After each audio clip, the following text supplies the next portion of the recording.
Liftoff will start in T-minus 10 seconds.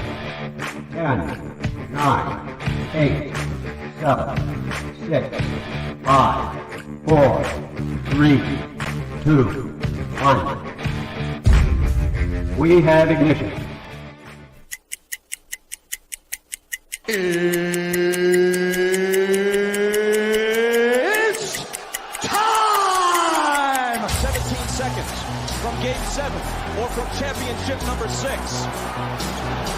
Jordan, open. Chicago with the lead.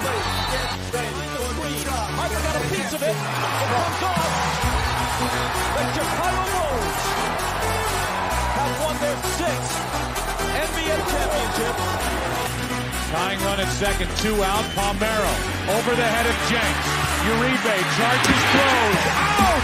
And the White Sox have won the World Series. To the far side around the 8-yard line to Hester. Under it and to the middle with the 15 to the 20, breaks free to the 25 to the 30 to the outside. 40, midfield, 40, 30 to the coast, 20, 15, Hester 5. Oh! Touchdown!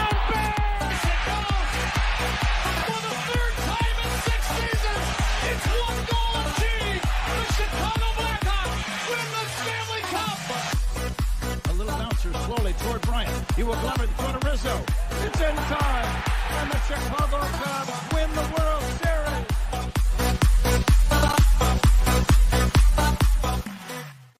What up? What up? What up? Welcome to Shawn and Maya in the morning on this House Music Monday. And you know what? We're going to keep doing it. Bears Victory Monday. I know they didn't play yesterday. They played Thursday. We're going to have a Bears Victory Monday today as well. Guys, I'm your boy, the SuperBack, Shawn Sierra. Thanks for tuning in. If you're watching us on Facebook Live, well, then I guess you found us on Facebook. And if you're not following us on Facebook, what? Listen, go to Facebook, type in Sports Zone Chicago, click the like button, and now you're following Sports Zone Chicago. Simple. But wait, there's more.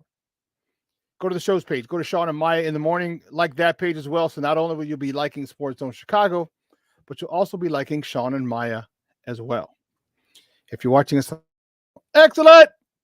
If you're not subscribed to our YouTube channel, for real? For real? All right, listen, go to YouTube, type in Sports Zone Chicago, okay? Click the subscribe button, and then click the little bell right next to it. All right, that's the notification button. And that'll let you know anytime a show from Sports Zone Chicago is going live. You get it? Got it? Good. Now, if you're watching this on our mobile app, wait, please don't tell me you didn't know we had a mobile app. What your problem is? Come on, man. We have a mobile app. Okay? Very simple.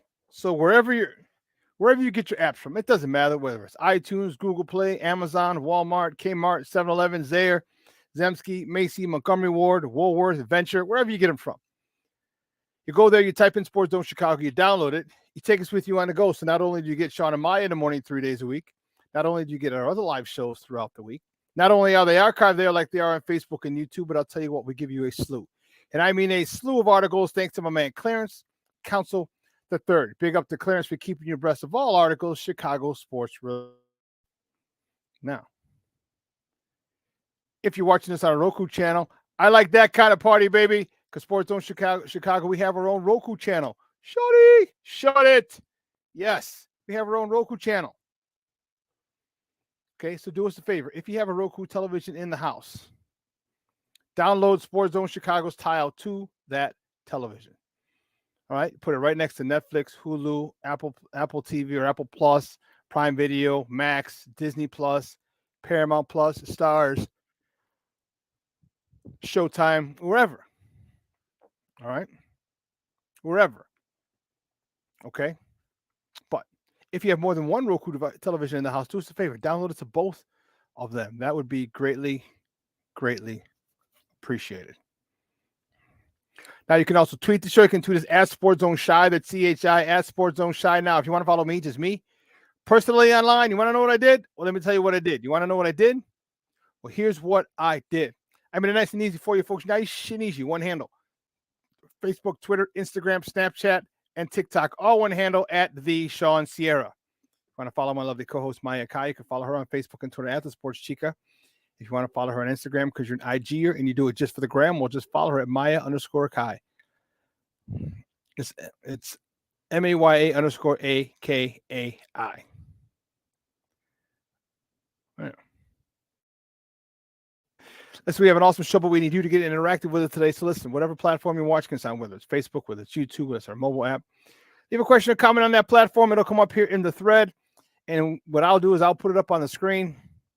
We'll incorporate it into the show. We'll talk about it. And you know what? That's what makes this the best morning show around is you. All right, so keep them coming, baby. Bring all your questions, comments, smart-ass remarks, because nobody scared over here. Like The Rock says, don't sing it, baby. Just bring it. You know what?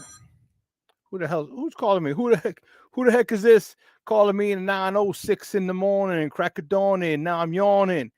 I wipe the coal out my eye. I see who's this paging me and why. Yeah. For all my hip-hop heads, if you don't know what song that is, well, I can't really rock with you that hard. That's all right, though. It's all right. If you do know what song that is, I got mad love for you.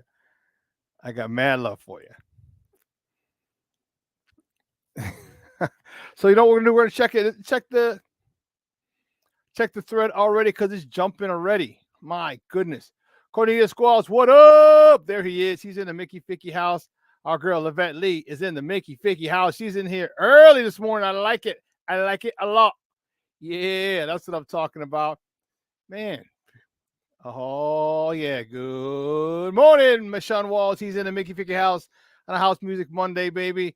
We got Shorty. Mr. Shorty is in the house. Top of the morning. Thank you, sir. Thank you very much. I appreciate you. Thank you for tuning in. Man. Uh-oh.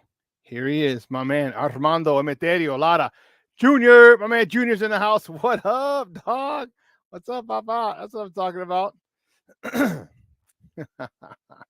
Everyone's exchanging pleasantries and greetings in the morning, and I like it. But listen, let me tell you something. I don't know a lot about a lot, but I do know this. More of the usual suspects will chime in as the show goes on. That I can tell you. And in case you're wondering, you're damn right I'm wearing my Bears chain again. All right. We won on Thursday. So we had Bears victory Friday. I wore my chain then, but I said, you know what? Bump it. I talked to the bosses. I said, hey, can I wear my victory chain on Monday, even though they played on Thursday and we already wore the victory chain on Friday? They said, you know what? After further review, yes, you're allowed to wear the victory chain on Monday. So I'm wearing it. And I like it. I like it a lot.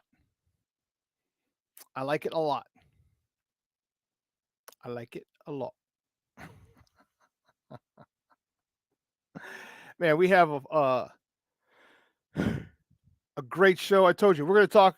We have a lot to talk. We got Bulls basketball to talk. They played last night. We have Blackhawks hockey to talk. They played last night. We have Bears to talk. They play 6 days from now. All right. We got Cubs baseball to talk. They got a little shindig going on over at Wrigley Field today. They're going to introduce their new manager. And I'll tell you what. It's a shorty. You had to double check this wasn't a rerun. Because I got the Bears victory chain on. I threw you off.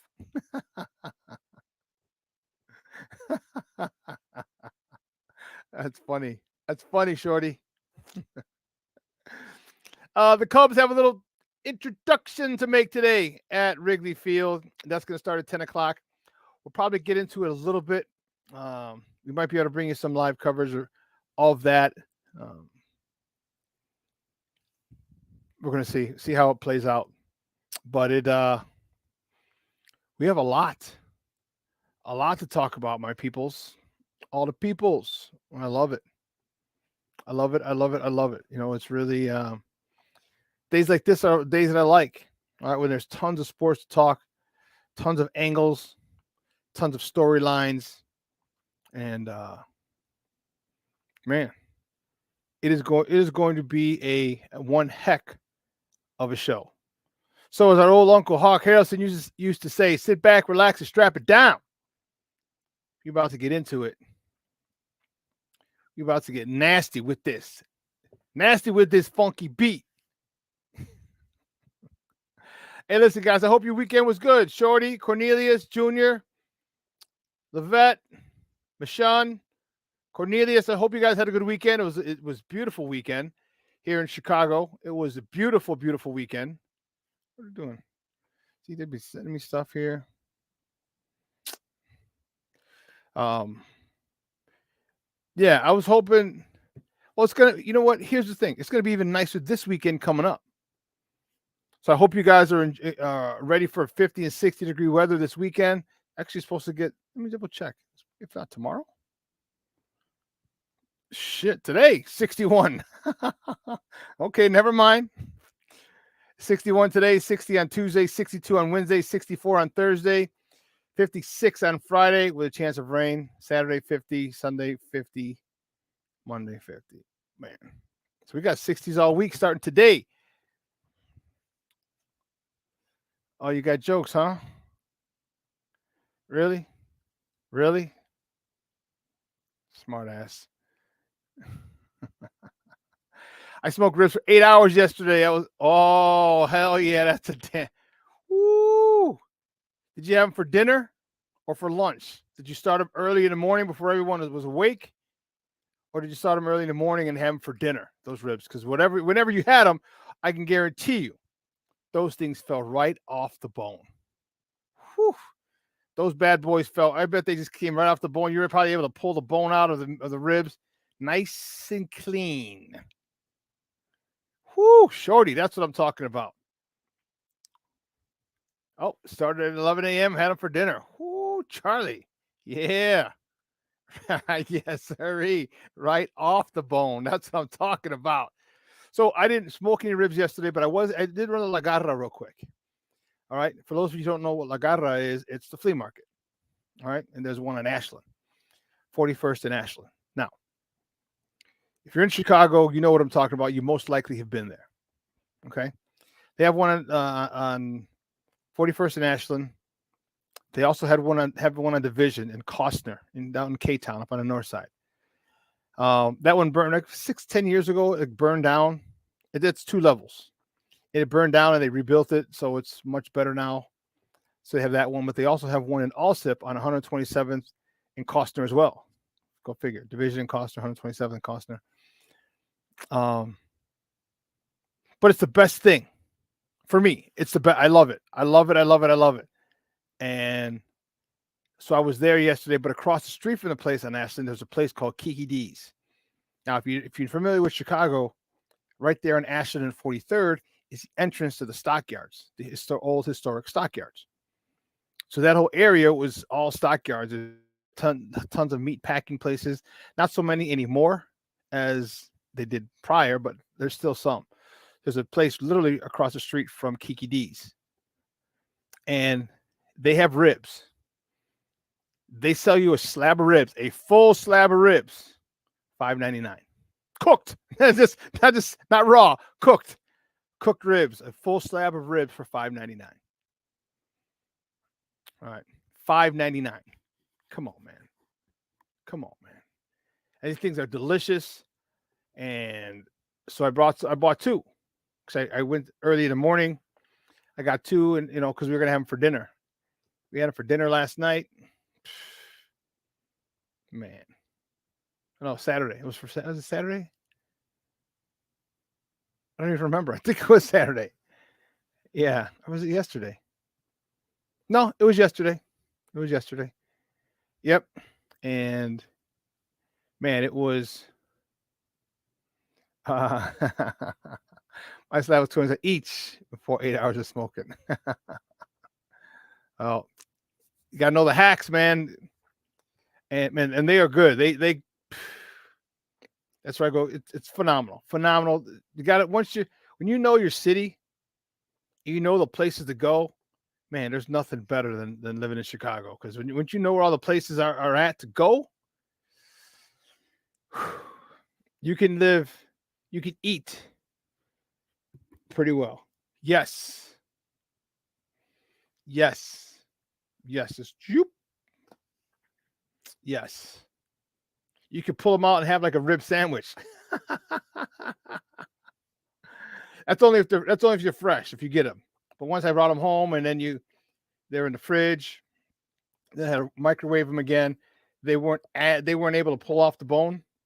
But when we eat them there, oh man, you can just pull those suckers out. Just pull those bad boys out. Yep. But yeah, so great weekend. I did a whole bunch of nothing this weekend. Watched a little college football. I had to run some errands yesterday. But yeah, it was very restful, very relaxing. I actually just went to a buddy's party on Friday. I think that's what it was. So his wife has come to town. There had issues. She's Colombian, so they're trying a lot of paperwork.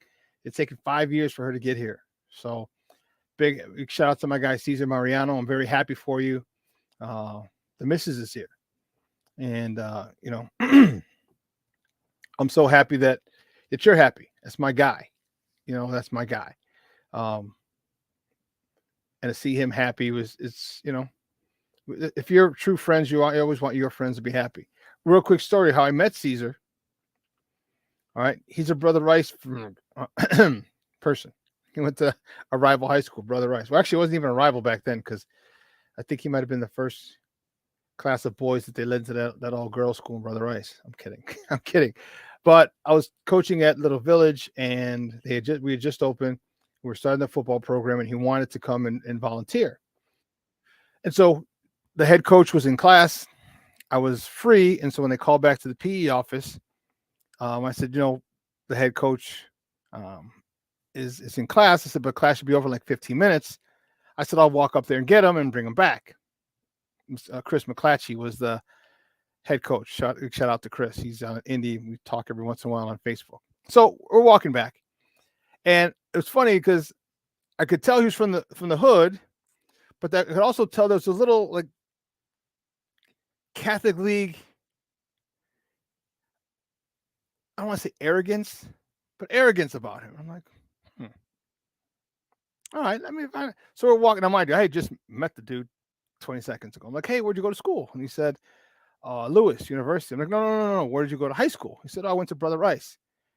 And full Catholic mode, shit talking kicked in. And I pat him on the back. I'm like, damn, dude. I said, I'm sorry, bro. He looked at me, what? I said, I'm sorry your parents couldn't afford to send you to a real school.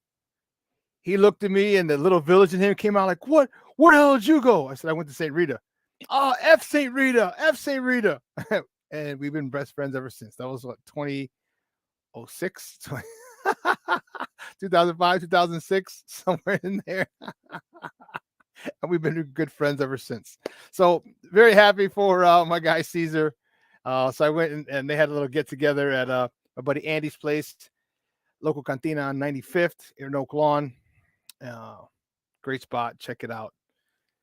So we had, that was all I did this weekend. So it was fun, except watch some college football and then NFL football yesterday.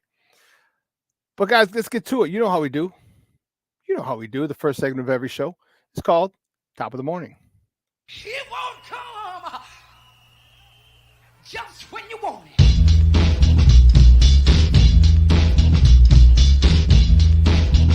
Top of the morning to you. Top of the morning to you. Top of the morning to you. So, real quick, you know how I love my tea. My tea is not very good today. Why, you ask? You always brag about how great a cup of tea you make, Shawn. I do. So, and it's my own fault. So, first and foremost, I forgot to go get, I knew there was something I was forgetting. I knew it. All weekend, I'm like, I need to do something. I need to buy something, get something, but I don't remember what it is. I was at the store. I was actually in it. So the bottom line, I'll tell you what happened.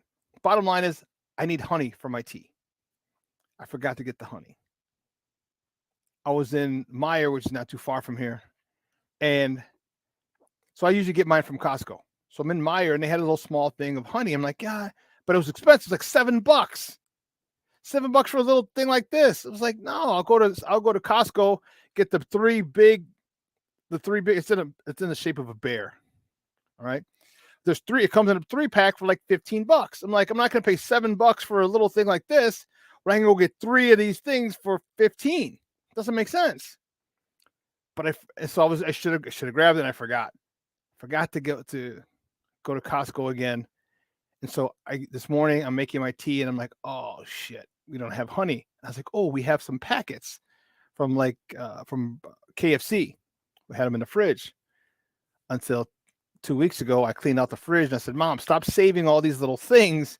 She'll save the butters. We got a whole container of butter, but she'll save the little things from butter that we'll get from when we order pancakes, or she'll save the sweet and sour sauce from the Chinese restaurant. We have a whole shitload of just packages of stuff. And I'm like, let's get rid of this. We don't need it. So I threw all that out. And while throwing it out, there were the packets of honey, that stuff like that, because we didn't need it. So I went to look for it. And I was like, oh, man. So it's my own fault. So I'm going to go get some honey today so my tea can be on point tomorrow and the rest of the week. So my tea is kind of like, right about now. So if you see me make a face after the tea, you'll understand why. Anyway, let's go. The first topic, morning topic. Let's make it, baby. The Bulls. Only the Bulls. Only the Bulls. Bulls with a big win yesterday over the Detroit Pistons. 119-108. It's revenge for earlier in the year when Detroit gave it to us. Whew. That wasn't nice back then, but check it out. DeMar DeRozan, after a poor shooting the previous game, he drops 29 points. Nikola Vucevic, 21 points, 12 rebounds. Zach LaVine, 19 points. Kobe White, 16 points, 7 assists. I wish LaVine could have got that one extra point. I like when the big three score 20. The record is unbelievably crazy. It's like 85, 90% win rate when all three, DeRozan, Vooch, and Zach, all score 20 points. So this won't add to the record, but I would have liked for him to get that. But he didn't have to because DeMar was going ham. I loved it. Big win by the Bulls yesterday. They're at home at the United Center, and it was fun. I'm going to get to a Bulls game soon. One of the things I'm thinking about getting, I saw it on eBay. There was a guy who's actually in the bar on Friday when I went to my buddy Caesar's place. Now, mind you, I go to my buddy Caesar's little get-together for his wife, her Welcome to America party. And there was another one of my good friends that I know who was having his birthday party, which I didn't get an invite to, so I guess it's not my good friend. So one of my associates was having a birthday party. But no, it was mostly family for him and close friends. But again, still not my associate. Yeah, I'm talking to you, Andy. Andy Ortega, not Andy Solis. Andy Solis is the bomb. And then one of my other guys was just there. One of his buddies had told him about us. I'm like, holy snap. But there was a big dude, a big tall dude, like 6'3", 6'4". But he had on the 1984 Chicago Bulls shooting jersey or shooting jacket. It's a button-up, has Chicago in script, going from lower right to upper left. Had Jordan 23 in the back. Has Chicago down the side and the front. Oh, that is tight. And I have that saved. You look on eBay, you can watch certain things. That was one of the things I had watched. And I wanted to get it. I'm like, how does it look on someone? If it looked good on that dude, and he was kind of dumpy. That's bad. But I'm like, dude, I think it would look good on me. So I'm thinking about getting that after I saw that dude wearing it. I got a nice little Bulls hat. I got some red shoe. The whole nine. You know how we got to coordinate. We got to coordinate. Anyway, I digress. We got talking Bulls, and I got fired up after remember seeing that dude in the shooting jacket. But anyway, big Bulls win yesterday over the Detroit Pistons, 119-108. And no rest for the weary. Tonight, the Bulls travel 90 miles north. All right, to face the Milwaukee Bucks. Tip-off is at 7 o'clock. That game is on NBC Sports Chicago on the television side, and you can listen to it on 670 AM, the flagship station. So, back-to-back games for the Bulls tonight. They get to play the Milwaukee Bucks, the Greek freak Giannis, along with his sniper shooting buddy Damian Lillard. That's the place I'm going to want to have to go to a game. I haven't been to the Pfizer Forum. I passed it on my 50th birthday. You remember the dead body story. And the fact that the Pfizer Forum is like the old United Center, Chicago Stadium used to be right in the middle. It's in the middle of the hood. There's projects directly kitty corner from the Pfizer Forum. But I digress. I got to head up to Milwaukee and check out a Bulls game. So let me look at the schedule and I think that would be so cool to check it out up there. Oh, my Bulls gear. Ain't no ifs, ands, or buts. I'm Bulls gear like a mother Hubbard. And either I'll stay in Milwaukee or I'll drive back to Gurnee. My boy, my fullback from the Thunder, Mark Micah, lives in Gurnee. So it's right across maybe basically by Great America. So I wouldn't have a long ride all the way back to Orland because that's about an hour and a half, maybe almost 2 hours. Yeah, from Orland. So rather, because I'm on the south. Obviously, if you don't know, that's southwest suburbs of Chicago. So, but that'd be a good game. They'll play a couple times, so it should be pretty good. It would be a pretty cool thing to see.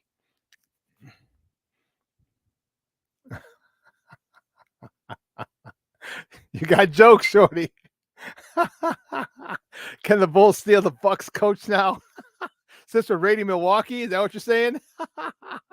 Since we're taking anything Milwaukee has. Next thing you know, you're going to say the Fonz was from Chicago.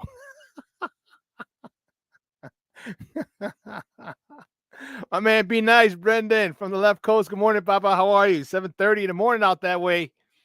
Thank you for tuning in. I appreciate it. I appreciate it. Oh, man.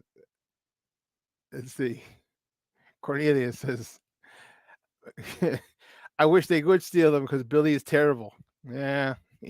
That was a good one, though, Shorty. That was a good one.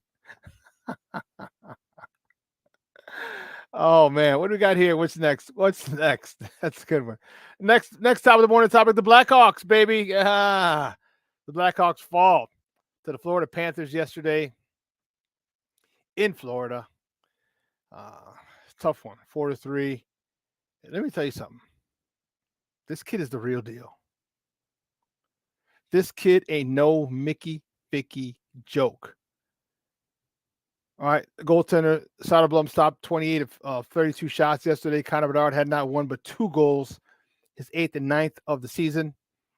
He's now the leading points. He's the leader in points on the Blackhawks. Dickinson had the other goal, his 2nd of the season. The assist for those 3 goals. One of them was unassisted, so actually the 2 goals. Reichel had his 2nd assist of the season. Connor Murphy with his 2nd assist, and Seth Jones with his 6th assist of the season. One of those goals was nasty. What he did to this defenseman was highway robbery. And then he made Bobrovsky, their goalie, look like a deer in headlights. Puck was in the Florida zone. They're trying to get it out. Connor goes over, pops up the defenseman's stick, takes it, gives the old look away from the goalie. Looks like he's going to pass it, fires it on net, and beats him right where Mama puts the peanut butter, top shelf. That was disgusting. Disgusting what he did. He undressed Bobrovsky. You know what? Take a look at it. Unbelievable by Connor Bedard. Not even looking. He makes the goaltender, Bobrovsky, think that he's going to pass it and just puts it in. Beauty. by Connor Bedard in the final minute of this period. That's 6 goals in 6 straight games for the rookie. Love the celebration at the Panthers fans too. That clip courtesy of NBC Sports Chicago, and you saw that he just had it, looked away. As he looked away, Bobrovsky was kind of turned. As he looked away, he flicked it. Unbelievable. This kid is 18 years old. This kid is 18 years old. Tell you what, that phenomenal thing. I did, Junior. I did. So the video that Junior's talking to me about, it was at a game, and a kid's like, there's a little kid, and he had a sign that said, Connor Bedard, I'm here to see you, to watch you. So he took a puck and flicked the puck over the glass for the kid. And the kid's small. It's a small kid. And so one of the adults got it. And so the kid didn't even realize that the puck had been thrown over by Bedard. And so the adult who got it said, hey, here's the puck. Connor gave this to you. Basically, the look on the kid's face was exactly what sports is about. The kid was like, oh. He looked, I don't even think the kid could breathe. He caught it. He was so fired up. And that's one of the reasons I love Connor Bedard. He gets it. All right, he's 18 years old. He understands it. He understands who he is. He understands what all the pressure that's on him. He understands what people expect of him. And he's still making time for the kids. Still. I love it.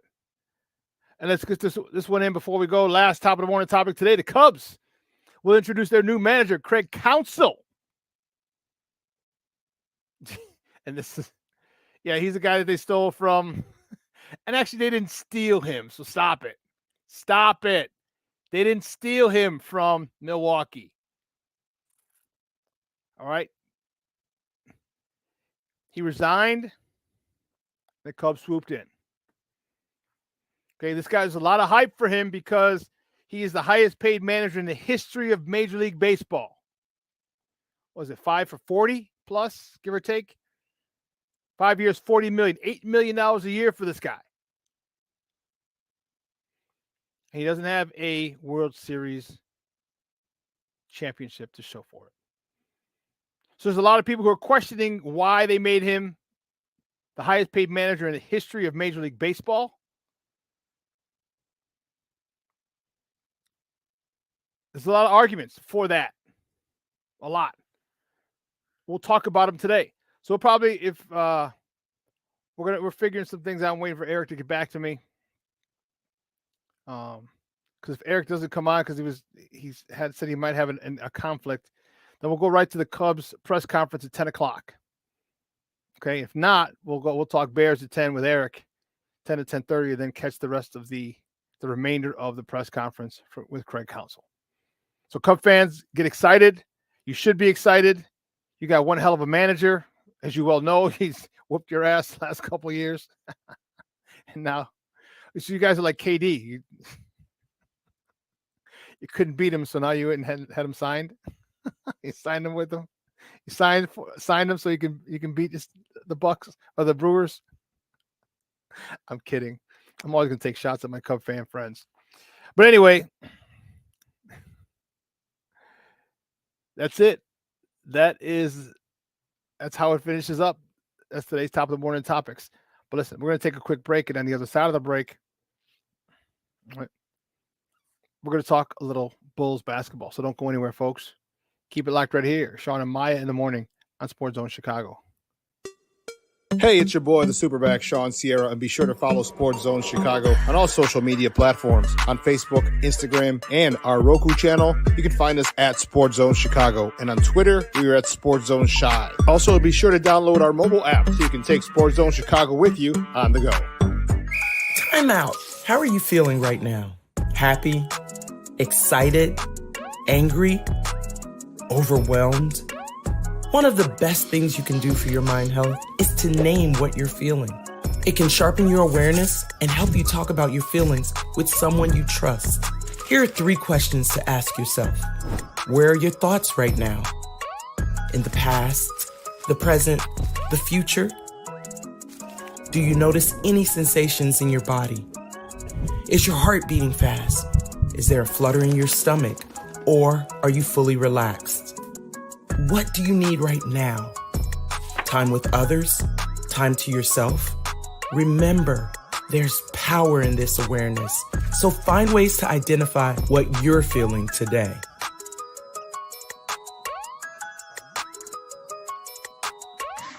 Hi, guys. Hey. Hi, Megan. Hey, Jessica. Megan, you're a tramp. Ryan Fitch told me you guys made out. Everybody knows. He said your breath smells like garbage.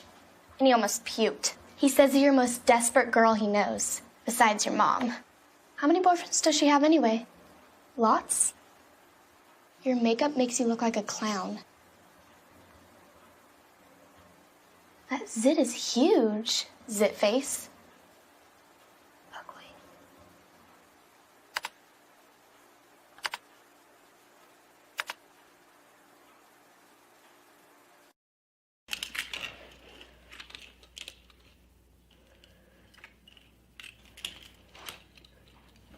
Hey, bud, what you doing? I'm playing with cars. Cars? Can you show me what a car does? Whoa, whoa, whoa, whoa, whoa. Hold on a second. First of all, this is a school zone. So you need to put down your cell phone, stop texting, and let's get to driving. Now you're coming up to a stop sign, right? You need to slow down and stop before you hit that Y line. I want you to look left, right, left. You don't want to get hit by a car going on your left, and to your right to make sure you don't get sideswiped by a guy coming from your right. You're coming, and you see a crosswalk. You better slow your horses down, because the #1 rule of driving is always yield to pedestrians. Now stop, pull over, and you are done driving. Gosh, what do they teach you kids in school nowadays?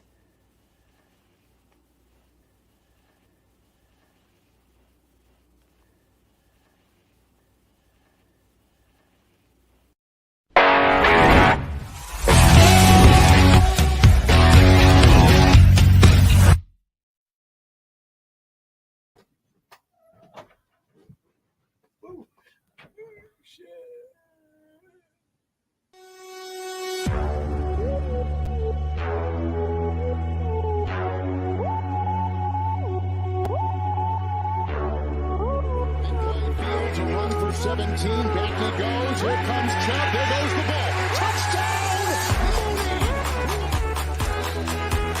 Jones will walk at the left tackle. Time for Fields. Now he'll accelerate to get the first down. Great tackles, and he's off to the races. Oh, he got a terrific block. For every generation, it has started with the call to serve. Discovering the purpose and the belonging earned with the title. Learning to dig deep and push through adversity together. Defending our nation and its people. It is a life of great worth and reward. But Marines are never really finished serving. Their commitment comes full circle, visible in communities across our country. This is Semper Fidelis, always faithful, always Marine, marking a path for the next generation. So I've come up with the family emergency plan. Great. What is it? It's difficult to talk about, so I'm not telling you. How will we know what to do? You won't. I'm so glad I won't have to remember anything. And me too. Thanks for this, sweetie.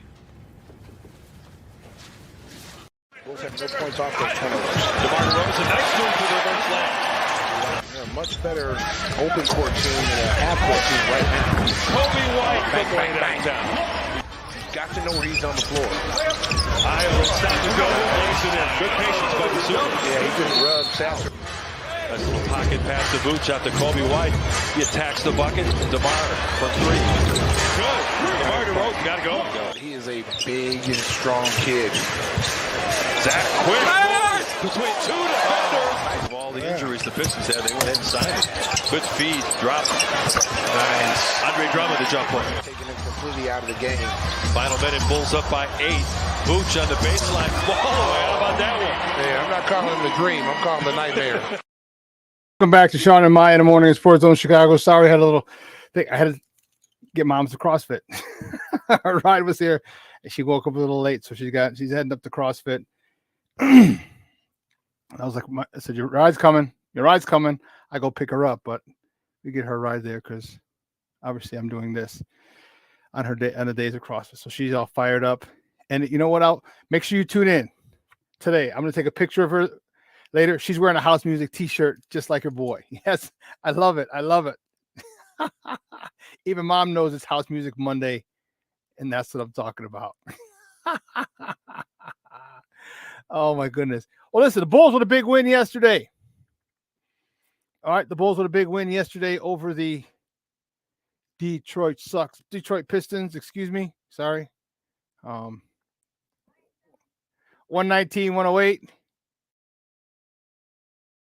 All right, big time win. And you know what?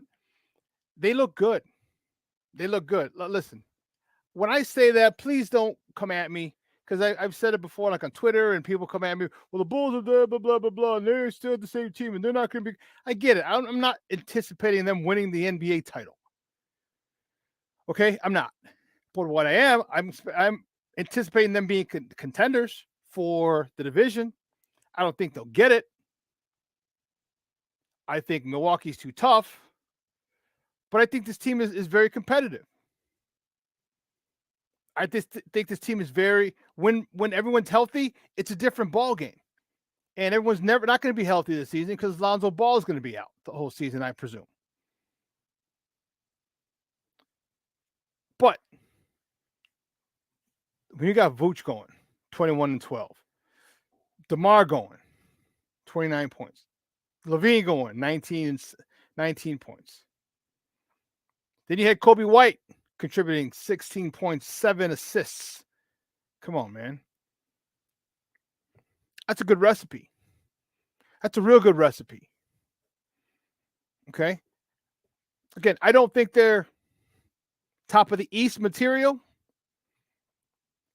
but they're right where Jerry wants them.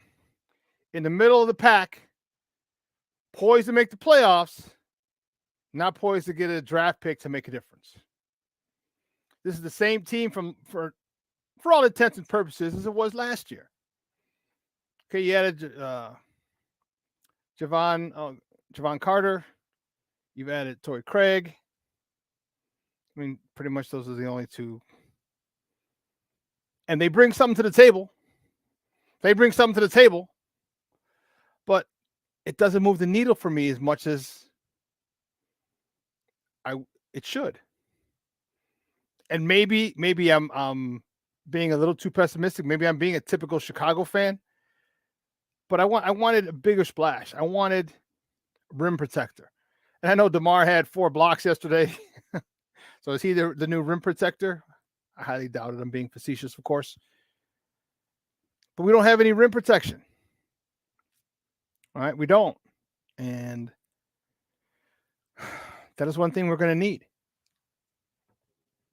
All right. We're playing good defense. Caruso, he didn't play yesterday, but Caruso has been he's been so awesome that we're probably going to trade him at the deadline. Someone else is going to want him. Someone's going to want him for their team to improve their defense as that whatever team wants them as they prepare for a playoff run or either a run at the playoffs or a deep run into the playoffs. It could be a playoff team who needs just a guard who can really fluster opposing point guards, bringing the ball up.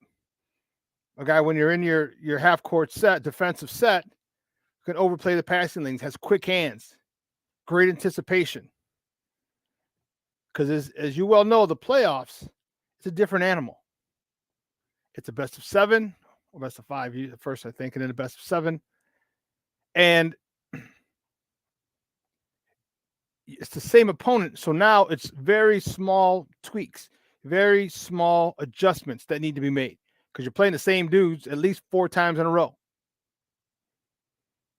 And you need someone who's going to be a pest. You need someone who's going to be in the passing lane. You need someone who's going to do something, or do all the little things that will help equate to a win. Alex Caruso's basketball IQ is through the roof. And that's what happens. And I'm not saying he's not athletic. No, what I'm saying is when he's not one of the most athletic people in the NBA. And so what happens is when you get people like that, okay, people whose talent and physical gifts aren't in the top tier, you have to play. You need something else. You need to use your brain. You need to be smarter, play smarter. Doesn't mean you don't play fast. It just means you play smarter. And believe me, Alex Caruso is one of those guys. I remember having a girl that I know, when they got him a couple years ago. She was a basketball player in high school, and we had talked. She was a starting point guard, and we had talked. She's like, I don't know why they brought him. I'm like, what do you mean why they brought him? Like, this dude, she goes, he doesn't do it for me. I'm like, the dude's phenomenal defensively, can hit the three. I'm like, this dude is, and she's like, no. I'm like, I am surprised that you, as a former point guard, would say something like that about Alex Caruso. This guy is, man, if he only had his running mate, Lonzo Ball, where would we be? If he only had his running mate, Lonzo Ball, where would we be? Because I'll tell you where we were when he had his running mate. We were top of the East. We had the best record in the East until Lonzo went out. Now, I'm not saying what that would have meant in the playoffs or the NBA title. All I'm going to tell you is this. When him and Lonzo Ball played together on this Bulls team, they had the best record in the East. You do with that what you want. Now imagine having a 3-point shooter like Craig or Javon Carter, man. And Kobe's improvement from beyond the arc. Now you got spot up 3-point shooters, and trust me, I'm not putting my 3-point shooter, the Bulls 3-point shooters up against some of the best in the league. I'm not. All I'm saying is we're shooting more threes. We're making more threes. We can still make, we need to make more to be league average or even above. But from where we were at last year, it's a huge improvement. And I'll take it.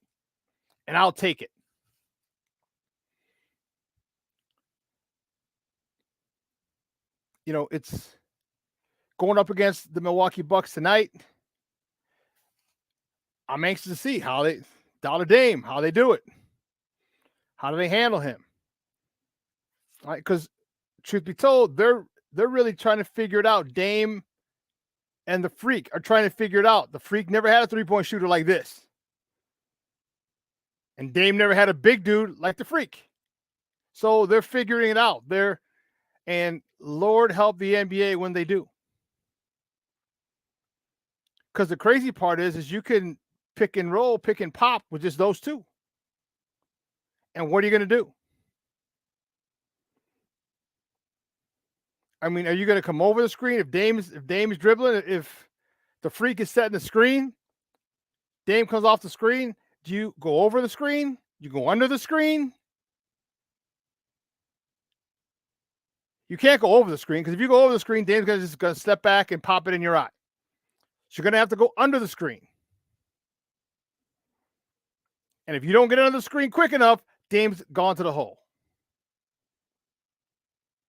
Dame's gone to the hole. The guy who's guarding the Freak's going to have to take him, and guess what? Whoop, Lob City. Lob City. These two, this is a formidable duo. Hats off to Milwaukee for getting it done. Believe you me, I would have loved to have gotten Damian Lillard here. Whew. I would have loved to have gotten Damian Lillard here.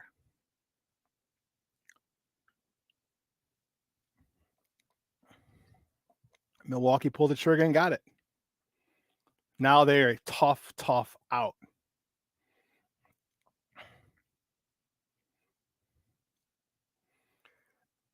People are overlooking Kobe's improved playmaking. I agree. He had 7 dimes yesterday. All right. 7 dimes. All right. That is Man, you give me 5 to 7 assists a night? That's when the ball is moving well. That's when the ball, they had was it a dunk? It was alley-oop. It was alley-oop. I forgot who got it. Gave it up to Kobe White at half court. Kobe White took one dribble. Poop. Alley-ooped it to Zach LaVine for the dunk. Up the court in literally about a second and a half, maybe 2 seconds with one dribble. Pass to White, dribble, toss it, dunk it. That's what this Bulls team needs to do. We talked about their athleticism. And I know Zach's getting older. I mean, Zach's 28, 27, still young. He's got a lot of mileage though. So he got in there at 18. DeMar's, on the wrong side of 30. But you still got a lot of young players. Kobe White, I would assume. Okay, even Craig and Torrey Craig and Javon Carter and Alex Caruso. You got a lot of young bodies. Get out and run. Get out and run. Put the pressure on people. They were talking about it yesterday, the post game. Get out and run. Kendall was saying the guy who always put the pressure on you and pushed the pace was Allen Iverson. He said you had to be, that dude was always going to the hole. Always. He said, and that's what Io needs to do. And, Io was a great player, phenomenal all-state high school player here at Morgan Park in Chicago, All-American at University of Illinois. And what was his game? His game was pushing the ball up the court, making defenses attack, making defenses, forcing them to get back on defense. And if you can't, he's going around you, he's spinning you. And when you're on your heels, so to speak, there's no way you can take a charge. Because they're spinning, they're going to the right, then they're going to the left, and you can't get your feet set. Your hips are turning, there's no way you can get a charge. Now, you could probably get a blocking foul, which is the whole intent of it. But people like Io just need to push the ball.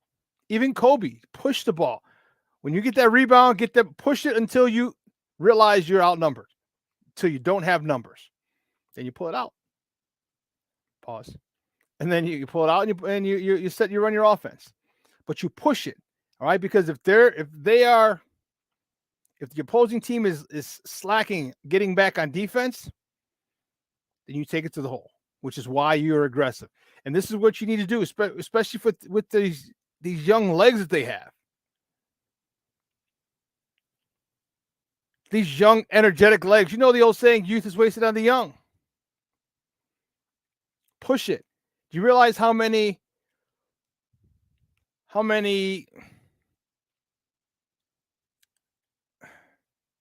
don't want to say cheap,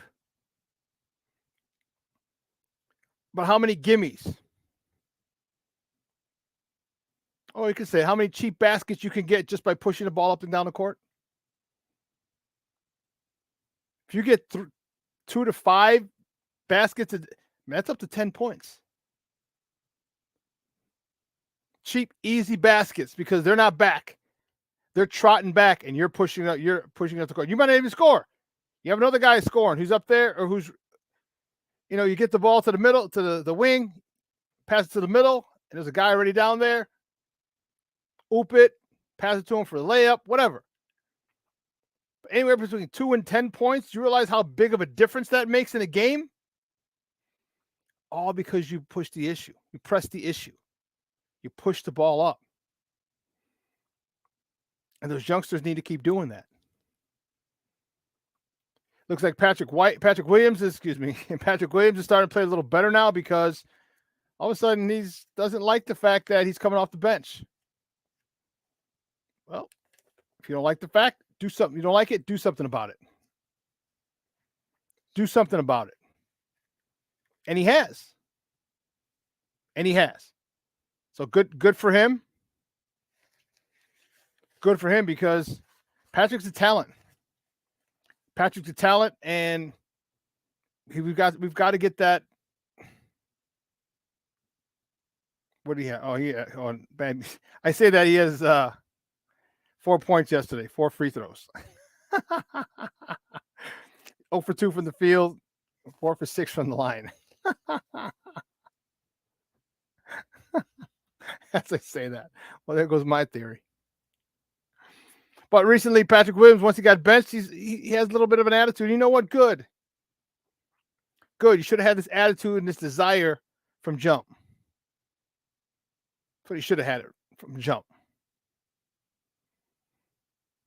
All right, it looks like he's getting a little more time for Drummond. What did he finish with yesterday? Let's see. Drummond had, here we go, 15 minutes. Look at this. Are you freaking kidding me? 11 points, 13 rebounds in 15 minutes for Drummond.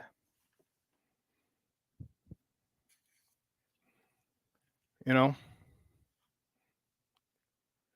See, Mr. Shorty, you got to go get one of those streaming boxes, those illegal streaming boxes, where you can get all the NBC Sports channels from the different regions. And you can watch the Bulls and the Blackhawks. Because let me tell you something, you're going to want to keep watching the Blackhawks, baby. You're going to want to keep watching those bad boys. I know they lost to Florida yesterday. Man, exciting as all get. You saw the no-look goal. You know what? I'll reach out to you. Because I got a guy. I'm a true Chicago. I'm a true South Sider, baby. True Chicagoan from the South Side. I got a guy. Don't trip. I got a guy. All right? I got a guy. And they've been in business for 8 years. So it's not just, we'll sell this to you and run. They ship all over the country. I got a guy. All right? Well, listen, we got to take a quick break, and on the other side of the break, with my victory chain, my man, Erik Kramer is going to join us. Get his thoughts. Justin Fields should be back. Tyson Bagent showed he's probably just. What do the Bears do with the number 1 pick? How did he like this game plan? A lot of questions we got to ask our guy Erik. So don't go anywhere, folks. Keep it locked right here. Erik Kramer on the other side of the break. Shawn and Maya in the morning on Sports Zone Chicago.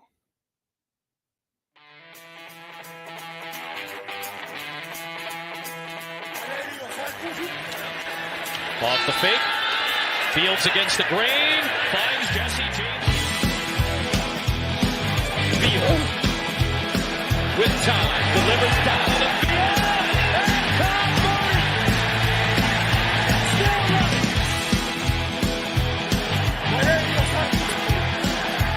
Big one-way. Fields stumbling. Trying to cut it back. Justin Fields making magic happen. There goes Fields. Touchdown.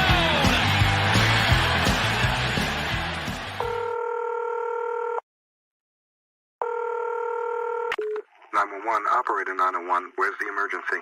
127 Brynmere. Okay, what's going on there? I'd like to order a pizza for delivery. Ma'am, you've reached 911. This is an emergency line. Large with half pepperoni, half mushroom. You know you've called 911. This is an emergency line. Do you know how long it'll be? Okay, ma'am, is everything okay over there? Do you have an emergency or not? Yes. And you're unable to talk because... Right. Okay, is there someone in the room with you? Just say yes or no. Yes. Okay, it looks like I have an officer about a mile from your location. Are there any weapons in your house? No. Can you stay on the phone with me? No. See you soon. Thank you.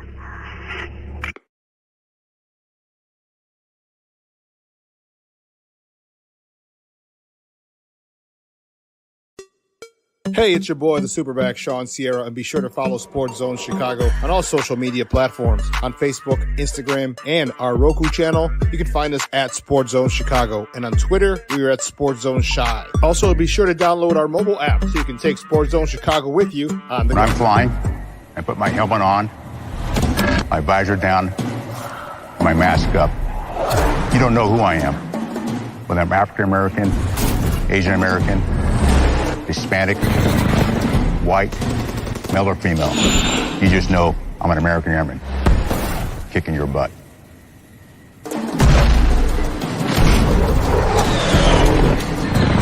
I'm General C.Q. Brown Jr. Come join us.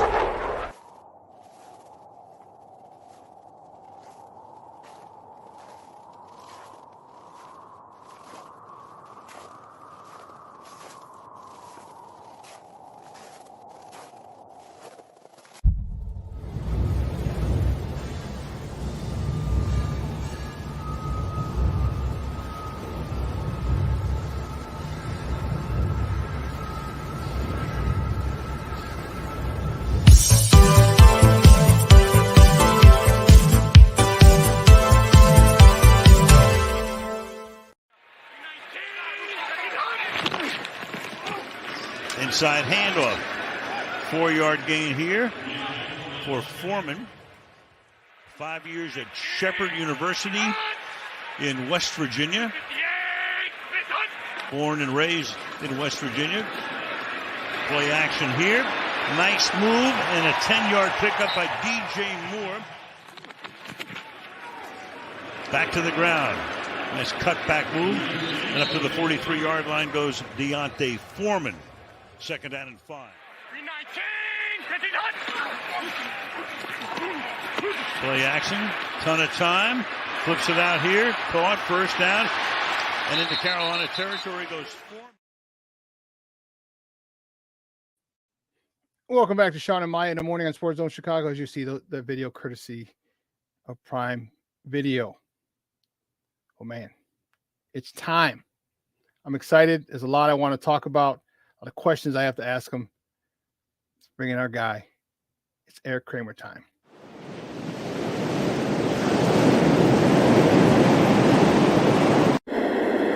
This segment of Shawn and Maya in the morning, Monday Morning Quarterback with Erik Kramer, is sponsored by Goal Mental Wellness, Inc. Because your life is calling. Goal, get out and live. Because life is too short.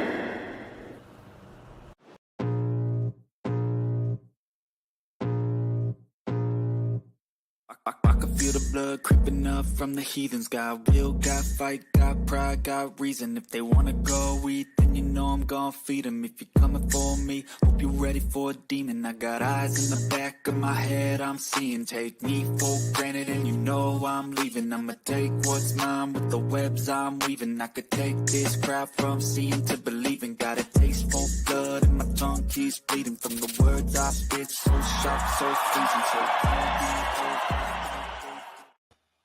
Hey, what's up, buddy? How are you? I'm good, baby. How are you? Good Monday morning to you. Yeah, I am wonderful. Wonderful. I'm looking at those passes and I'm like, can you hand the ball off better than the placement of those balls? The one that Curtis Conway and his outside shoulder just hit the first number, the 8. I was like, oh, beautiful, beautiful. How was your weekend? It was very good. Went to the Lions Chargers game. Was it out there? What's that? It was out here in LA, yeah. And very happy to see the Lions come through the way they did. It should have been a blowout, and it was for most of the game. But it came down to the Chargers couldn't stop the Lions, and they got a short chip shot field goal to win it. And now they're 7-2, and I know this is a Bears podcast, but it was fun walking out, and my girlfriend was talking about, hey, the Lions, they're going to win some playoff games. They might be going to the Super Bowl. And there's a guy right behind us says, whoa, whoa, whoa, pump the brakes. I'm like, pump the brakes on what? So I wake up this morning to, I think it was Good Morning Football, and they're talking about how legit the Lions are. So I told that guy, I said, you need to pump the brakes. I'm sorry. I know you played for the franchise, but somehow I'm waiting for Detroit to Detroit themselves, and they may have that gotten out with Dan Campbell. Cause that dude is no freaking, that's the head coach. Yeah. That's the head coach. A lot of people made fun of him initially when he came out, like talking about biting kneecaps and things like that. I don't hear too many people laughing now. I pointed out someone was literally wearing a Lions t-shirt that said kneecap tour. No, he did. I think it was biting kneecap tour. That's what it was. So, my point of view is this: that the Lions are for real, and the Bears aren't far behind. That's my thought. Really? Okay, so let's get right to it. Big win for the Bears. All wins, are big. Of course, especially that one, as we talked about. Yeah, I mean a lot of implications. All right, you got the draft picks. You got your standing, for your draft pick. Carolina standing for their draft pick. So yeah, it was a big win on both parts. Talk to me about the quarterback, Tyson Bagent. How do you think he felt? I love it because first of all, in the few clips that you just showed there. So when I watch Tyson Bagent, I watch a guy that drops back quickly. He's a good athlete. He takes advantage of it. He drops back quickly. He makes quick decisions, gets the ball out. And if they are check downs, typically they're first downs. So it's not going high to low or right to left, whatever. But he finds the guy in time, in order. So one of the things you got to do, and this is what, I think all successful coaches will tell you, especially ones that are rebuilding a program, is that you first have to learn how not to lose. And so I can make the argument that Tyson Bagent from Shepherd College outplayed number 1 overall pick Bryce Young from Alabama, like in a heartbeat, because one guy didn't take any sacks, one guy took 3. One guy didn't have any turnovers, the other guy didn't either. But like Tyson Bagent outplayed Bryce Young, and that's not even a question. He's comfortable. And let's not forget, and people often forget this, he had 2,000 pass attempts in college. All right, 2,000. 579 his junior year, 572 his senior year. That's a lot of pass attempts, Erik. Some people don't get that in a 4-year career. That's right. And he had that. He had over 1,000, 570, over 1,100 in 2 seasons. So he talked about repetition being the mother of success. And that is so true, muscle memory. His thing, so talk to me though, why do you think that he doesn't push the ball down the field as much? Because most of his routes are 10 yards and in, check downs, tight end outs, things like that. He's got to really hurt a team, you're going to have to push the ball down the field, unless you want to continue running the ball, which is I'm okay with. But if you want to really, really hurt a team, you're going to have to take some shots. So 2 things about that. A, you're right. B, you're also right. So we've talked about how they got to rush the ball 35 times a game. They rushed it 37. They limited Carolina, I think, to 43 yards rushing? Yep. So both leaders, Bear individual stat leaders in terms of rushing and receiving were who? Former Panthers, the only 2 on the roster. Yeah. So DJ Moore and Deontay Foreman, if you match them up against Carolina's leaders, there's no comparison. And so to me, when I watch Bryce Young drop back, I feel like I'm watching Justin Fields drop back. Lazy. Like they're both great athletes, but like drop back like they're walking back. And Bryce Young literally does walk back. And so he's always hurrying after that, which you can't form any rhythm doing that. But I know your question was more about pushing the ball down the field, and I agree with you. That does need to happen, and it will over time. Please don't tell me. I hope I didn't delete it. Okay. Okay. Here you go. You had another wide open runner down the middle of the field. Now this is the second quarterback. All right. So everyone's bitching at Justin. Justin, how can you miss it? Yeah, he's not number 1. He should be traded and fired and burned at the stake. I'm like, he missed the receiver. It's okay. Everyone misses receiver. Right. And Tyson Bagent, now his same thing. So when I see a second quarterback now, not just one, when I see two quarterbacks missing reads like that, it does. Now my focus shifts directly off of the quarterbacks onto the coaching. What do you think that they're doing? Because now this is the second quarterback, and this guy has had tons and tons and tons of pass attempts, more than Justin Fields in college. What do you think that they're teaching, or how do you think they're reading or teaching these guys to read, or the progression when both quarterbacks are missing guys wide open? Okay, so you're right. And I believe this is, like you and probably a lot of other people paying attention, the coaches, especially on offense, this is a question mark, a huge question mark.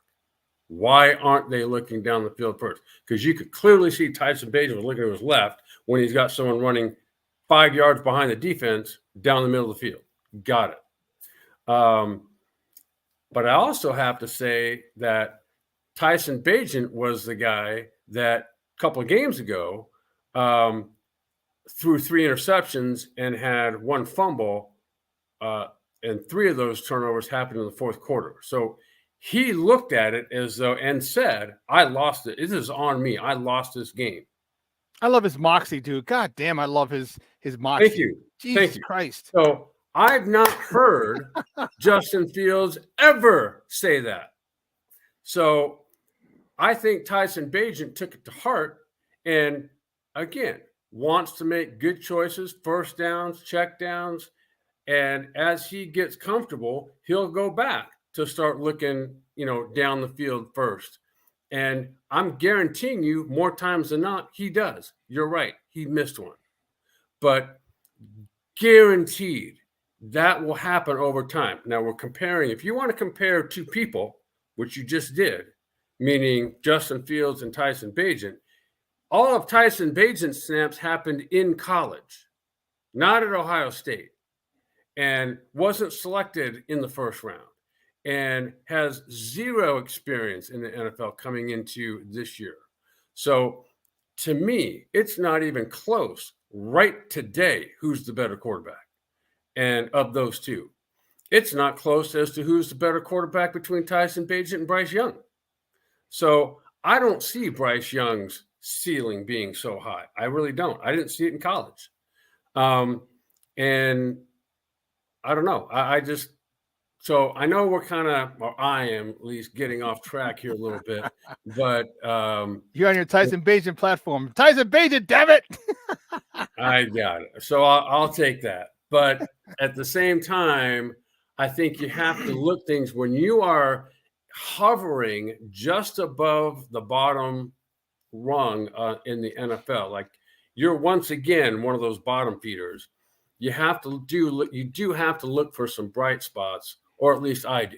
And I think so far, Tyson Bagent has, I know we're not going to be turning this into the Tyson Bagent podcast, but I do think he is one of the bright spots so far. Guys, we're joined by Erik Kramer, former Chicago Bears quarterback, talking Bears football here on Shawn and Maya in the morning on Sports Zone Chicago. Justin's coming back, most likely. He was questionable for the game on Thursday. They did a smart thing, in my opinion. Just let him sit. All right. Run the ball 35, 40, 50 times. I don't give a damn. Just let him sit, get the extra 10 days. So chances are he'll be back on Sunday. How do you think Luke gets it? Does he change the play calling to fit Justin, or does he say, Justin, go back to try and fit my system again? How do you think this system or this start from Justin on Sunday, is it going to be similar to the last 3 starts that he had when he put up a couple of nice games, average 300 yards, 4 tutties each game? That's impressive. Or does he go back because gets his jobs on the line too? Justin has to produce. I got it. And so if he does play, yes, it will be that game plan.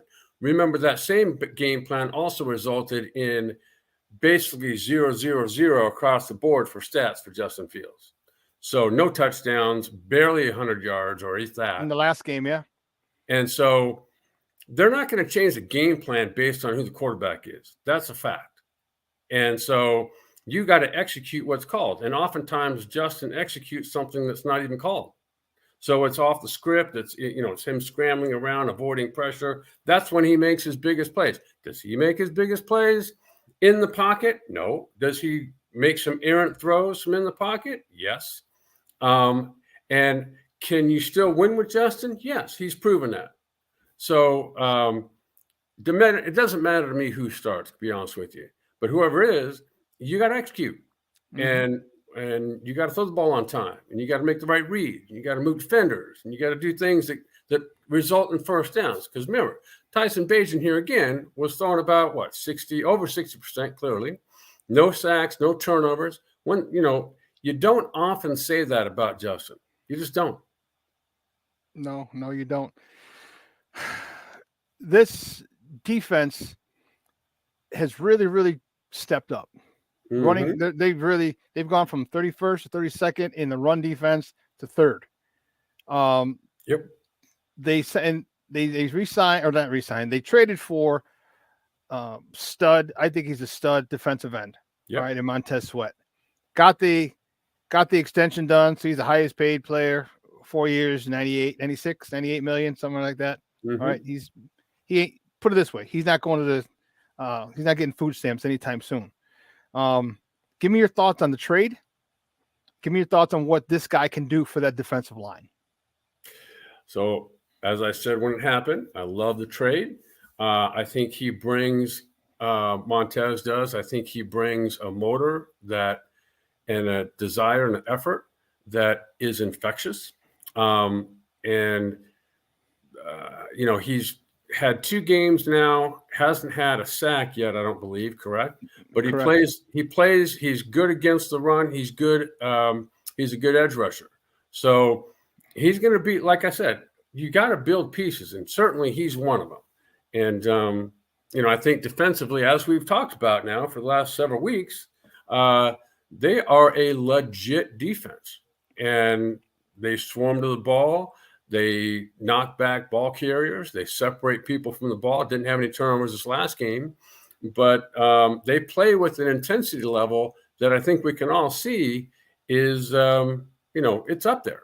And that doesn't happen on teams, by and large, that have 2 or 3 wins at this point in the season. And also people have to realize that because he's there, the majority of the focus is going to go to him. Because everybody knows he's the highest paid, or he's the $96 million man.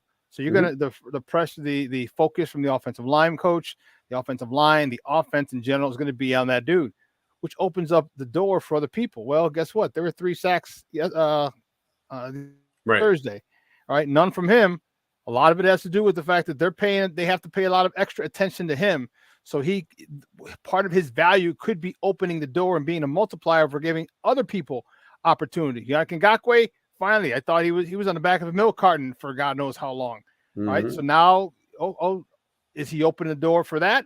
I hope so. All right. You got interior guys with sacks. I like what he's doing. He had 8 pressures. We haven't had 8 pressures. What do they say in like 12 years or 2012 or something? As a team. Like, whoa. Right. I'm like, what the hell is that all about? And that's what he brings. And you know what? Those pressures are gonna start turning into sacks.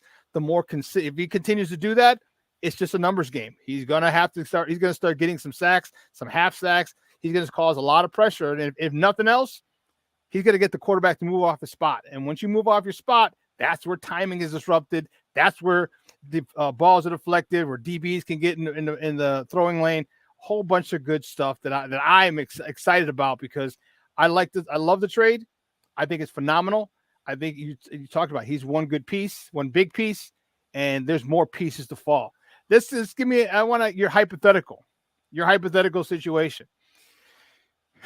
Bears get the number 1 pick, but most likely with Carolina's pick. What do? You keep it, or do you trade it for a haul? Are you happy with the quarterbacks, or do you think that? So let me ask you this: do you keep it, and if you keep it, you go for the haul, or do you trade it? And who do you get? Do you think that Caleb Williams is this generational talent that many people say he is? Yeah, I do. I think Caleb Williams is. I think Drake May could be. I think Michael Penix could be. And again, you don't necessarily have to pick that quarterback with the first of all overall if you don't think he is. I mean, Ryan Pauls doesn't have to do what other people think. Right. And won't. He'll do what he thinks, and his staff of scouts, and they could trade down.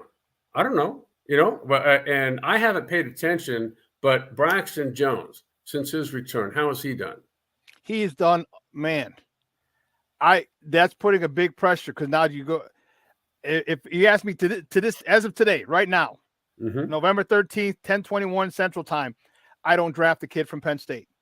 Okay. I don't draft a kid because there were plenty of times that Braxton Jones had attempted a bull rush on him and he anchored. I was like, whoa, somebody's been in the weight room. Somebody's been in the weight room. And if Ryan Poles can get that, and I'm not asking for a Pro Bowl level left tackle, just a guy who's average or above average. And I think now you got a left tackle on the cheap for a few years. Braxton Jones has been playing very well, very well. The flip side of that, though, is what if there's a Trent Williams there? So, because now, all right, Braxton, because now you've got elite edge rushers in this league that play on the opposite side over there. Now you've got that guy, and you don't worry about whoever's rushing from that side. No, you you're got right. Braxton Jones as a really good backup. Yeah. And you've got some interior linemen now that are starting to come alive. As we know, Tevin Jenkins is Tevin Jenkins. And they'll get the rest of those guys figured out. And so now maybe, you take that left tackle and you still might be able to work some magic to get Marvin Jones MHJ, Jr. Yep. So not Marvin Jones. Marvin Harrison Jr. Marvin Harrison Jr.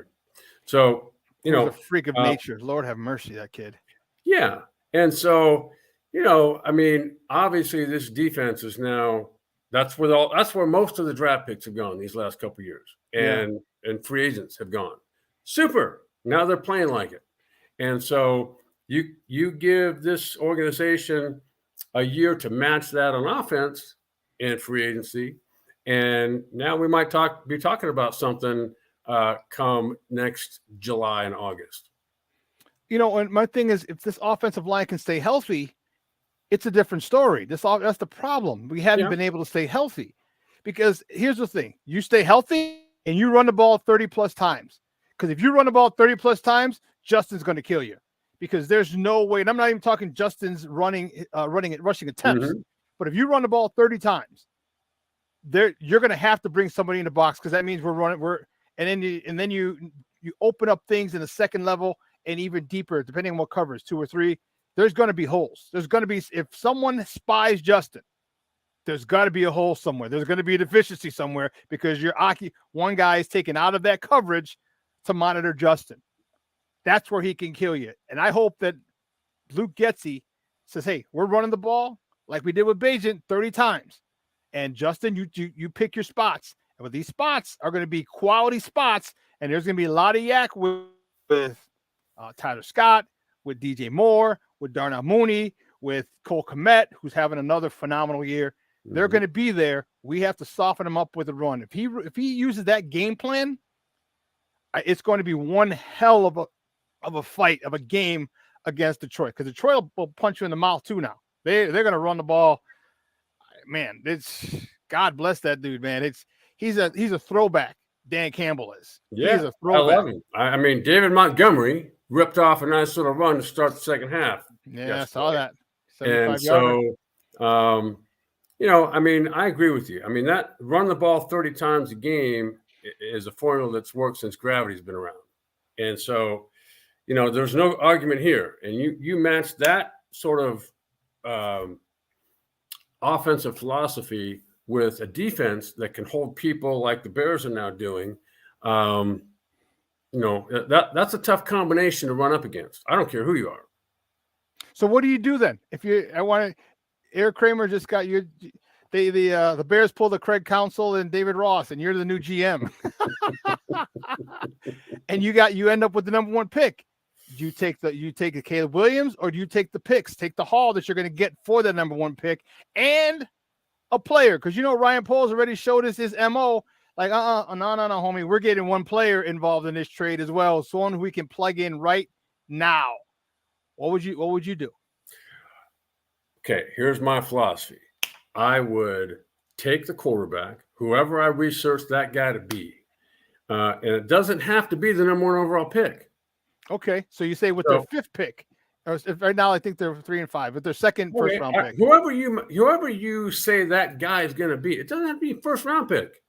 Okay. So, because to me, you've got a guy in Tyson Bagent who is playing just like you'd want a guy to play right now.